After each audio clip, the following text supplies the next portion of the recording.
Hey, this is the Option Addict from www.optionaddict.net, here to lay down my gift of game, which happens to be another weekly watch list. Take a look at the chart I'm looking at right here before us, which is the old S&P 500 index. What happened last week? We got that catastrophic breakout, that big day we've been waiting for, back above 1400. And so we're also seeing the same thing in the Dow Jones, back above 13,000. Technology's been leading the way. The Qs are moving higher. What does this spell? This is a bull market. So what are we looking to do here? We're looking to buy dips. If we're seeing a pullback this week, we're likely to come back and test that old 1400 mark. But the trend here for the last couple months has been higher highs, higher lows. If you haven't gotten on that train, if you haven't seen a chart lately, the trend is higher, and that's the direction we are moving. So make sure you are positioning your assets to take advantage of this trend. A couple things I want to point out here before we get started. Number one is the old volatility index. And what have we been seeing here? Volatility's been getting crushed here, and we're trading below some of these recent lows. So my next target here for the VIX, if we keep this trend going, is down here towards, I'd say about 16 or so. That's going to be the next low that we'll probably hesitate at. But this action here in the VIX is lovely. This gets me excited. This is the kind of stuff we were seeing last summer. The cheaper this VIX gets, the easier option trading is going to be for all yous. So this means right here volatility is creeping out of the market. The market's being overly complacent here, which may not be a good thing, but so far combined with that trend, combined with the fact that we're trading above 1400 in the S&P and 13,000 in the Dow, this is all good stuff. The other thing I want to point out is the dollar, and you can follow along by pulling up ticker symbol $DXY. We've broken out of that nice little sideways channel here. Now, as the dollar starts to cruise higher, I mentioned in some of the stuff I was writing last week, I'm looking to buy dips in the dollar. That is still definitely on. I like that idea here. However, as the dollar climbs higher, I want you to be careful because commodity prices might weaken here a little bit.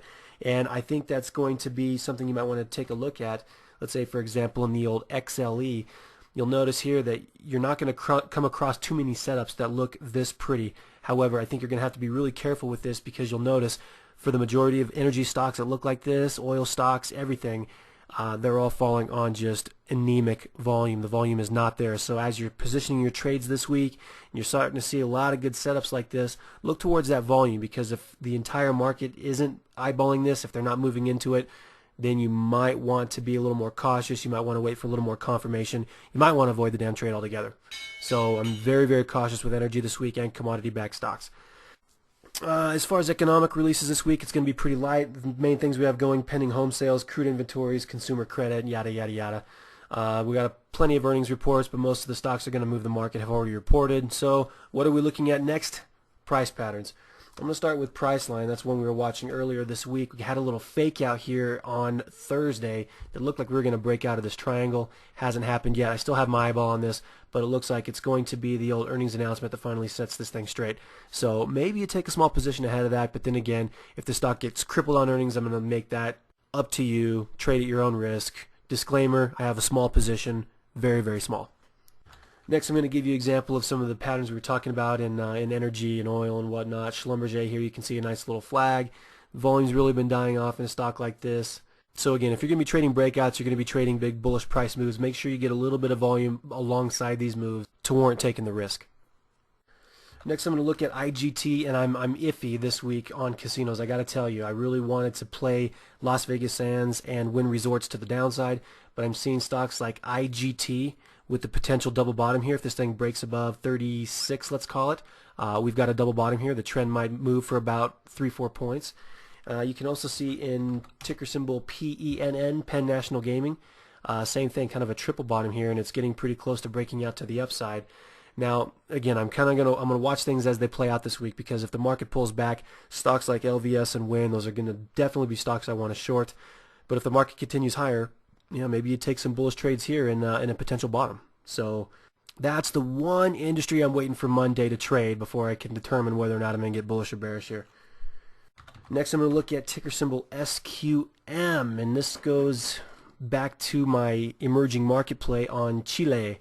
If you look at this here, I got a nice little head and shoulders formation that confirmed here, broke support. Again, volume was pretty light, but this pattern right here is indicating about a 4-point drop to the downside. So, I don't know. If you want to take this trade here, make sure you manage your risk at this neckline, which is roughly $27 per share. That's where you're going to want to set a stop. Next is Clean Harbors, CLHB. I could probably zoom out of this. It's going to look a lot prettier here, but I'm watching this symmetrical triangle here in this stock. Been bullish on the stock for a long time. This is dating back to a 5-year breakout on this stock. But right here, right now, looking at this, we've got about a 6-point move in the stock to the upside or downside, depending on which way it breaks. But that earnings announcement is probably going to be the catalyst to make it move. So if you want to position yourself ahead of that, do so in a very small amount. Next is ticker symbol LUFK, and this goes back to the whole machinery play. I've been kind of easing out of agriculture stocks and looking more at machinery. Lufkin, Bucyrus, Joy Global, most of these stocks. I like the flag pattern formation that's going on here, but not going to take a trade unless I see a breakout here with a little bit of volume. However, the reason I bring this up is if you wanted to take an anticipatory approach and trade it here at 75, use that as your entry exit signal, meaning if it breaks below 75, you can take a small loss in anticipation of a breakout, which you'd probably capture about 4 points to the upside before that happens, which makes trading all the more merrier. A couple others. I'm going to look at CCJ, nice symmetrical triangle going on here. This thing probably has a long ways until it breaks out, but I just want to throw it out there and get it on the map. Next is Bill Barrett, ticker symbol BBG. And I'm watching this one because if energy starts to reverse here, this is going to be one of the first stocks I watch. And to me, this looks like the early stages of a head and shoulders formation if we get a little bit of a rally coming into this week. And I'm going to be watching this for an eventual break below 49. So, again, a little bit early on this one, but it's going to take 3 or 4 days, I think, for the story to play out. Next is Illumina, ticker symbol ILMN. I'm watching this as an ascending triangle with about a 7 to 8 point price target. Watch for a break above 79, and this thing should fly. Next is GameStop, another bearish idea for this week. I'll zoom in on this guy here too, and if you look at this on, let's say, a 6-month chart, you can see kind of a head and shoulders formation creeping up here. You got shoulder, head, shoulder, boom, and right below here, break below 54. That ought to give this stock about a 5 to 6 point move to the downside. So I like this here. I'm watching for a breakout on Monday. If that happens, a little bit of volumes there, I'm going to take this trade. However, I like the fact that it was down pretty good on Friday and the fact that it should move at least 10%. Couple others, I'm going to bring up financials, and I'm going to leave this one to your discretion because I'll tell you straight up, I'm not trading this. I'm not going to get involved with a group with this much headline risk, but what we saw here is a breakout of this triangle that's been developing for quite a long time, and we got a little bit of continuation to the upside here on Friday.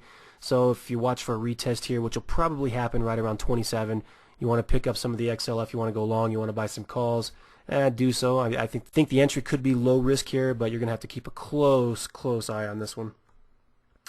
A couple others, steel in China, that means ACH, like the stock. Haven't seen a breakout yet, but looks like it's on the verge. Volume's been picking up on these advances, so make sure you're watching this on your radar. This goes with that whole China story. Via the FXI, C-Trip, CTRP, Sohu, these were some hot stocks that were just screaming last week. That story still plays on. However, I think you got to buy dips. Don't rush out there and buy those things first thing on Monday. Last but not least, in my price patterns, I'm watching a bottom in Cintas, CTAS, and this, I don't know whether you want to call this a double, triple, quadruple bottom or whatnot, but here you see the breakout, you see the volume along with it, slightly better than average, not all that great, but again, I've been really liking the idea of calling bottoms here, and you can see the price action here in Cintas is definitely pointing to that. Now I'm going to throw my next ideas at you as usual, the dips, the rips, the breakouts, and the breakdowns via slide. So get your pause button ready because here they come.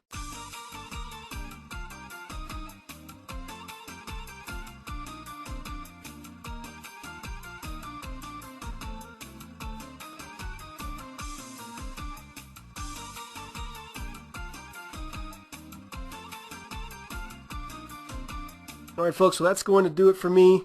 Short, sweet, and to the point. The one thing I am going to tell you about this week is I think you got to watch the bulk shippers. You got to watch the dry ships, the TBSI, the GNK, Diana Shipping, Navios. These stocks are on the verge. Looks like there's a big move setting up to happen, so I want to make sure that you're watching those stocks. So I am long those stocks heading into this week. I'm short airlines. I like this recent rally that we've seen in most of these stocks. It gives you a great opportunity, short airlines. It's definitely not a business you want to invest in. And last but not least, remember the energy stocks. Don't be fooled by good-looking setups. Make sure you got volume there to confirm your suspicions. But in the meantime, I'm tired and I'm going to bed, so this has been The Option Addict. That's been my watch list. Thanks for watching. Sir, could I trouble you for a glass of warm milk? It helps put me to sleep. You could trouble me for a warm glass of shut the hell up. Now you will go to sleep, or I will put you to sleep. Check out the name tag. You're in my world now, Grandma.